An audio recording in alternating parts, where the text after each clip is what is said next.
Llovía esa noche y yo acababa de terminar mi turno en un pequeño restaurante familiar del barrio. Era el lugar de mi ciudad, el sitio donde todos pasaban por un café o algo de comer.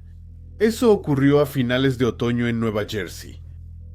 En ese entonces estaba en la prepa y trabajaba para ahorrar y comprarme un coche. Vamos a llamar al restaurante The Shack. The Shack estaba a unos 40 minutos en autobús de mi departamento donde vivía con mi mamá. Obviamente no tenía coche, así que tomaba el autobús constantemente para ir y volver del trabajo. Esa noche me estaba preparando para cerrar e ir a tomar mi autobús cuando una compañera tiró una pila de platos al suelo. Como era un buen tipo, me ofrecí a ayudarla a limpiar, lo cual tomó apenas unos minutos. Registramos la salida y luego fui a la parada del autobús. Pero al revisar la aplicación en mi teléfono, me di cuenta de que había llegado 10 minutos demasiado tarde. Era el último autobús de la zona. Eso significaba que no tenía ninguna manera de regresar a mi casa. Eso fue antes de Uber o Lyft. No tenía el número de mis colegas, así que no podía pedir ayuda. Mi mamá siempre me decía que asumiera mis errores. Si la llamaba, seguramente se negaría a venir y me regañaría. Por no haber planeado mejor mi regreso, decidí volver a pie. El trayecto tomaría un poco más de 2 horas. El restaurante estaba en una zona rural, en un camino largo rodeado de bosques y algunos edificios dispersos. Así que ahí estoy, caminando por la acera, con los audífonos puestos, durante unos 20 minutos. ¿Cómo se apagó el iPod? Porque sí, siempre se me olvidaba recargarlo cuando no tenía música. Saqué mi teléfono y jugué mientras caminaba. Apenas 3 minutos después, una luz se encendió detrás de mí, seguida por el sonido de un motor. Me doy la vuelta, un coche se acerca, despacio, reduce la velocidad y luego se detiene justo a mi lado. Baja la ventana y un hombre desconocido me pregunta si estoy bien. Le digo que sí, que solo regreso a mi casa. Él asiente y dice: «Puedo llevarte si quieres, voy para allá, no me molesta». Déjame describirte a este tipo. Parecía tener más o menos mi edad, bastante presentable, y llevaba un uniforme de Target. Lo sabía porque mi hermana trabajaba ahí. Dudé, pero hacía un frío glacial y que me llevaran era tentador. Así que acepté y me subí al asiento delantero de su coche. Lo sé, fue una tontería. Se presentó como David. Me dijo que justamente iba a su casa, platicamos un poco, le expliqué mi situación. La última vez nadie había ido a recogerme. Bromeó diciendo que tuvo suerte de encontrarse conmigo, lo cual me hizo sentir un poco incómodo, pero no dije nada. No quería parecer grosero. Le di las indicaciones generales para llegar a mi colonia y empezó a conducir. Durante la mayor parte del trayecto casi no decía nada. Cada vez que intentaba iniciar una conversación, él respondía con frases cortas. Pensé que simplemente no era muy sociable y terminé quedándome medio dormido. Como dije, era un viaje de 40 minutos y yo estaba agotado por mi día. Me desperté quizá 20 minutos después e inmediatamente sentí que algo no estaba bien.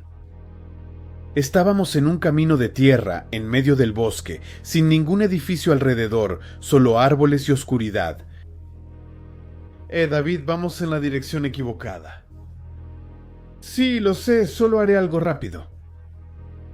En ese instante, su actitud cambió totalmente y mi corazón latía muy fuerte. Ya no parecía el chico común y un poco tímido del principio, ahora se veía inquietante. Luego, un coche llegó frente a nosotros, con las luces encendidas, y se detuvo justo frente al nuestro. 2 hombres salieron de ahí. David me dijo que me quedara en el coche mientras él arreglaba eso y que no me moviera para nada. Por su parte, los 3 hombres empezaron a platicar lanzando miradas frecuentes hacia mí. Y ahí mi instinto me gritó que corriera.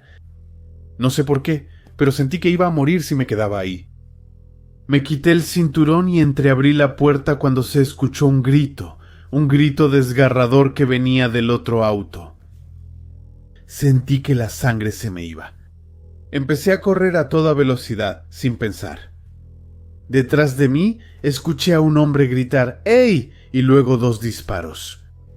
Por milagro, fallaron. Yo corría entre los árboles, las ramas golpeando mi cara, mi corazón a punto de explotar.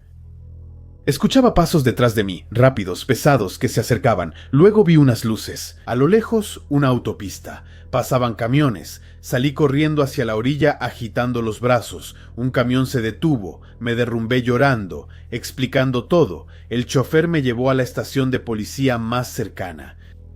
Llamé a mi mamá en pánico y vino a recogerme de inmediato. Llorando se disculpó por no venir antes. Lloré toda la noche y al día siguiente renuncié. La policía investigó, encontraron el camino de tierra, pero no había rastro de los autos ni de ningún empleado. Llamado David en los objetivos de la zona, ese tipo llevaba un uniforme falso, seguramente para parecer confiable. En cuanto al grito que escuché en el otro auto, nadie nunca supo. Hay mucho tráfico de personas y crímenes en mi zona. Nunca lo había visto de cerca. Un año después, me mudé para la universidad a un lugar mucho más seguro y por fin estoy regresando. Eso fue en 2008, yo tenía 13 años. En ese entonces vivíamos en Florida y la vida allá era exactamente como uno se imagina que es Florida. Mucha lluvia, un calor casi tropical. En verano vivía con mi papá, mi futura madrastra y mi hermana. Mis padres estaban separados y mi mamá vivía en otro estado. Mi papá había obtenido la custodia completa de mi hermana y de mí. A veces tenía que trabajar hasta tarde y no regresaba hasta la mañana siguiente. Una noche, mi papá justamente se estaba preparando para irse a trabajar. Se acercaba un huracán, estábamos acostumbrados porque era inicio de temporada. En pleno verano, mi madrastra, mi hermanita y yo estábamos en la sala viendo The Big Bang Theory. A esa edad no entendíamos mucho el humor, pero por alguna razón extraña, igual nos encantaba. Estábamos a la mitad de un episodio cuando de repente se fue la luz. Nada sorprendente, era frecuente durante las tormentas y nuestra red eléctrica era realmente mala. Mi madrastra consiguió unas linternas y faroles para darnos un poco de luz. Mientras esperábamos la luz, mi papá dijo que revisaría la caja de fusibles antes de irse a trabajar. Mi madrastra se quedó con nosotros mientras esperábamos. Y después de unos 10 minutos mi papá regresó empapado y completamente alterado. Se llevó el dedo a los labios y nos dijo que no iría a trabajar esa noche. Mi madrastra lo miró como diciendo, ¿qué pasa? Y él la llevó aparte. No sabía qué le había dicho, pero claramente la había dejado impactada. Ella palideció de repente y nos llevó a su habitación. Y mientras veía a mi papá sacar su huevo milimétrico, le pregunté a mi madrastra qué estaba haciendo papá, pero ella hizo todo lo posible por evadir la pregunta. Mi papá se fue unos minutos mientras mi madrastra hacía una llamada. Mientras tanto, me quedé con mi hermana y le conté un cuento. Luego mi papá regresó y nos dijo algo absolutamente aterrador. Cuando estaba afuera revisando la caja de fusibles, notó algo que le heló la sangre. En el momento en que abrió la caja, vio que los cables habían sido cortados. Al principio no entendí, pero luego me cayó el 20. La caja había sido cortada, forzada, saboteada, alguien lo había hecho, y esa persona claramente no tenía buenas intenciones. La persona con la que mi suegra hablaba por teléfono no era otra que la policía, que ahora estaba enviando patrullas a nuestra casa. Y es ahí donde las cosas se ponen completamente locas. A los 2 minutos, su teléfono suena en la habitación. Mi papá contesta y dice, ¿hola? Varias veces. Luego una voz de hombre, Rook, responde. El hombre dice que está en nuestra casa, que va a matar a mi papá, a mi madrastra y a nosotros dos. Luego suelta una risa siniestra que resuena en el auricular. Agregó otras cosas atroces sobre lo que nos haría, cosas que ni siquiera puedo repetir, pero implicaban cortarnos la garganta. Mi papá colgó, cerró la puerta con llave y esperamos a la policía. El sonido de las sirenas fue como una liberación. Mi papá bajó corriendo las escaleras, gritándole al que estaba en la casa que lo iba a matar y retándolo a salir y enfrentarlo. Pero la persona ya había desaparecido. Mi papá abrió la puerta a los policías, quienes revisaron toda la casa. Registraron por todas partes y, según lo que yo sabía en ese momento, no encontraron nada. Mi papá nos envió varios días con los abuelos hasta asegurarse de que todo estaba bien. Retomamos nuestra vida y al final olvidé todo eso un tiempo. Hasta que, como 6 o 7 años después, la conversación volvió a ese evento. Y ahí, mi papá nos confesó algo que nunca nos había dicho esa noche. La investigación. La policía había encontrado huellas de barro justo frente a la puerta de mi cuarto. Ese hombre había estado en nuestra casa, probablemente durante mucho tiempo, y ni siquiera nos habíamos dado cuenta. Mi papá pensaba que el tipo mentía por teléfono, nunca se imaginó que realmente estaba adentro. Hasta hoy, un pensamiento todavía me estremece. Si mi madrastra nos hubiera mandado a dormir a nuestros propios cuartos esa noche, ¿habría entrado silenciosamente al mío y me habría degollado mientras dormía? Esa es la idea que todavía me persigue, y también es la razón por la que sigo armado hasta hoy. A principios de los años 2000 yo tenía como 19 años, mis amigos, y yo fuimos a un concierto de rock de nuestro grupo favorito, los Red Hot Chili Peppers. Vivía en Arizona en ese entonces, y sinceramente no había mucho que hacer por allá. Ese concierto era nuestro evento del año.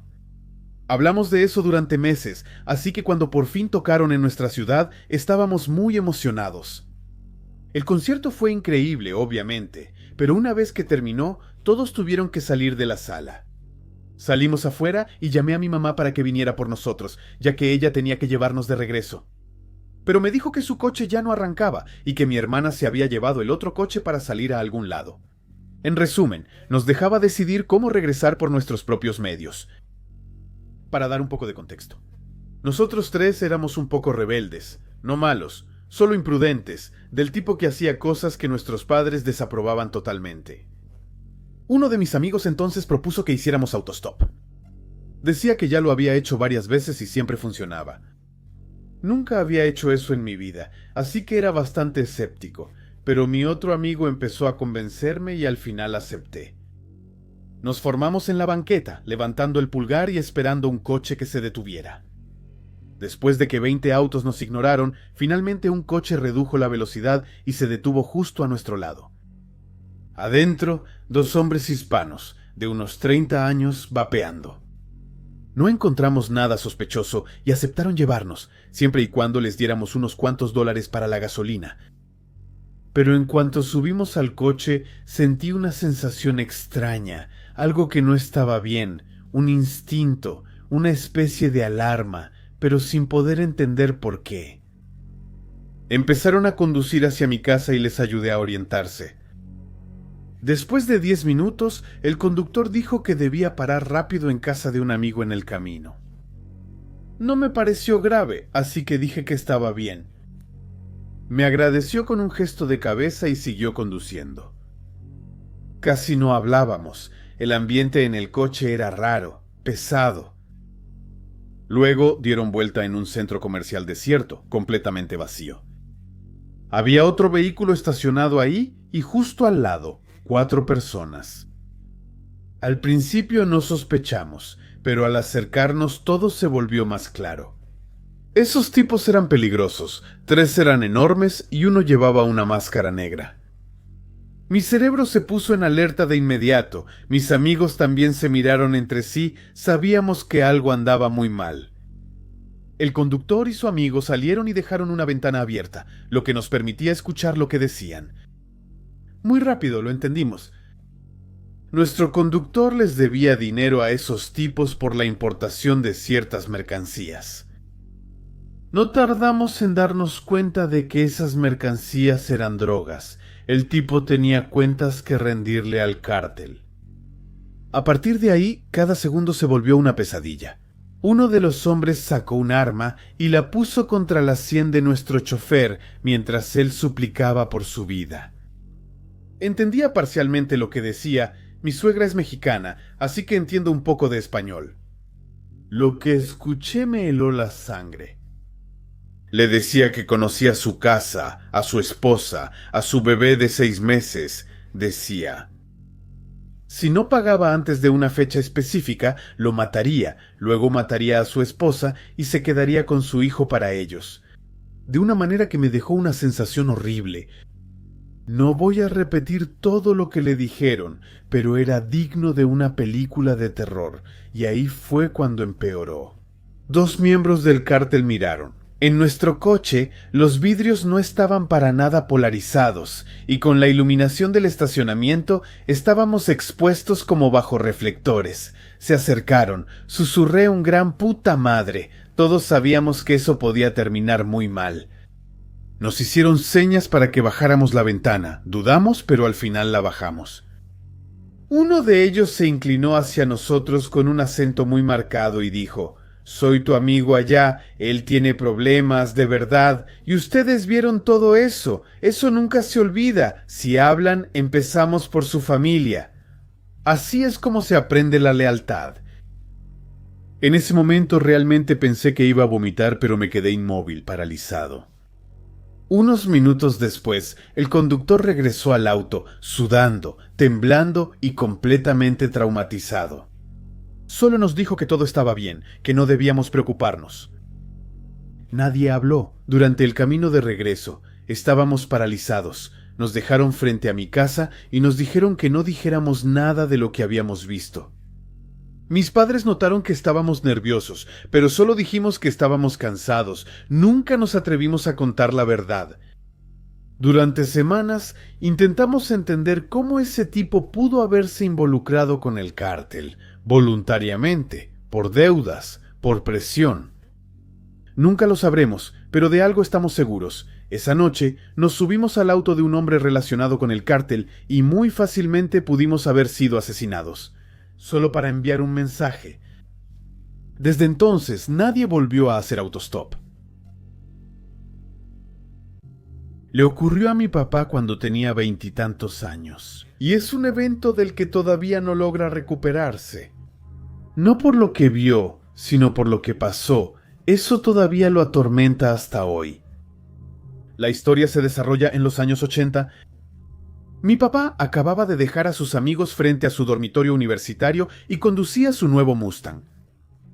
En esa época, siendo un joven adulto apasionado por los autos, adoraba ese Mustang, lo cuidaba como si fuera su propio hijo.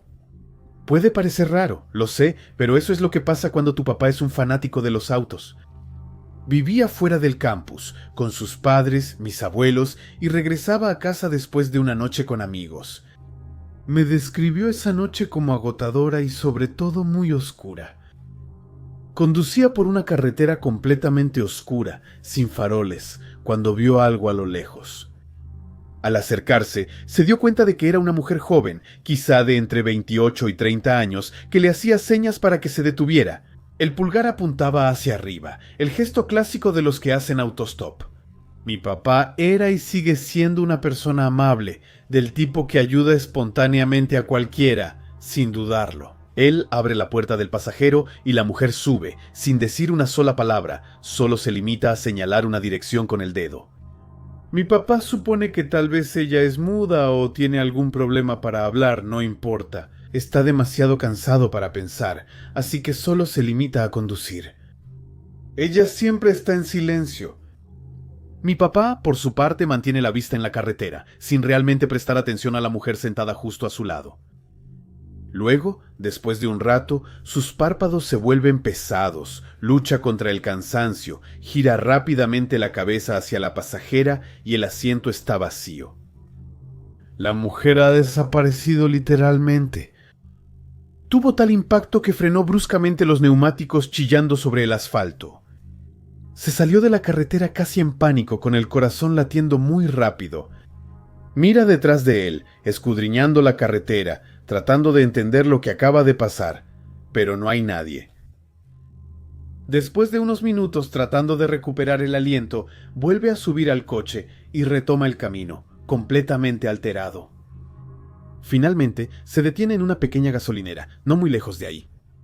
Aún temblando, le cuenta al empleado lo que le acaba de pasar. Una mujer que le había permitido subir a su auto y que se desvaneció sin dejar rastro.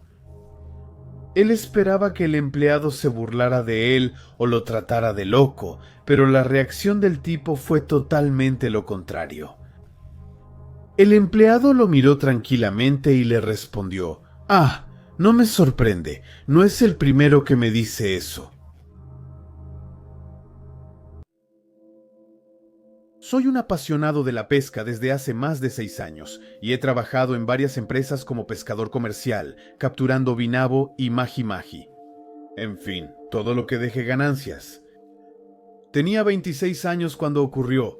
Cursaba una maestría en biología marina y obtuve una semana de vacaciones en el receso de primavera. Pocos programas de posgrado dan ese tipo de descanso, pero tuve suerte. Durante esa semana, un amigo y yo decidimos ir a pescar en alta mar en Hawái para descubrir las muchas especies de peces, especialmente las originarias del Pacífico. Rentamos un barco por unos días para aumentar nuestras posibilidades de una buena captura. Una noche, como a la 1 de la mañana, decidimos salir al mar para capturar una especie muy específica, seminocturna, que se pesca idealmente a esa hora. Aquí estamos, en alta mar, en un barco mediano, rodeados de total oscuridad. Es mucho más angustiante de lo que se imaginan, hay que vivirlo para entenderlo. Mi amigo estaba en un lado del barco y yo en el otro, en completo silencio, enfocados en pescar. Después de unos 20 minutos, los dos escuchamos, como un zumbido, un tarareo humano que parecía venir de algún lugar alrededor de nuestro barco. Le pregunté si él también lo había escuchado, y me respondió que sí, que claramente era una voz de mujer. Le hice señas para que encendiera la lámpara de la cubierta, y para nuestra sorpresa no había nada en el agua, era incomprensible. El sonido venía literalmente de justo al lado de nosotros. Cada vez que nos dirigíamos hacia la dirección del ruido, cambiaba de lado. Luego, después de un rato de dar vueltas en círculo, el zumbido se detuvo. Mi amigo me gritó que fuera rápido. Me apresuré a la parte trasera del barco y lo que vi me heló la sangre. Había una mujer flotando de espaldas en el agua. Parecía tener entre 25 y 30 años y no parecía estar viva. Lo extraño era su atuendo, un vestido azul oscuro, mucho más pequeño de lo que le quedaba, sin zapatos, pero con un collar y un solo anillo. Nos miramos completamente impactados, pensando que tal vez acabábamos de encontrar la escena de un asesinato. Rápidamente regresamos a la cabina para intentar contactar a la guardia costera o a cualquier persona en tierra por radio, pero fue imposible obtener una respuesta. Después de varios intentos, regresamos a ver, pero ella había desaparecido. Solo habían pasado 3 minutos desde que la habíamos visto. Revisamos el agua con la linterna, nada. Decidimos detenernos y regresar aterrados en ese momento. De regreso a tierra, acordamos no decir nada. Si decíamos eso, seguro sospecharían que lo subimos y luego lo tiramos al agua. Obviamente eso no fue lo que pasó, pero ¿quién nos creería? Unos días después, mi amigo buscó en internet personas desaparecidas en Hawái, especialmente en Maui. Después de revisar cientos de perfiles, nunca encontramos a la mujer que vimos. Ella sigue sin ser identificada. Lo más inquietante es que estábamos a varios kilómetros de la costa y esa mujer flotaba ahí, en plena noche, con un vestido largo. Es como intentar poner una pieza de rompecabezas donde no va, no tiene ningún sentido. Si vives en la región de Maui, te animo mucho a que contactes a la policía si tienes cualquier información. Ese encuentro sigue impidiéndome dormir por las noches.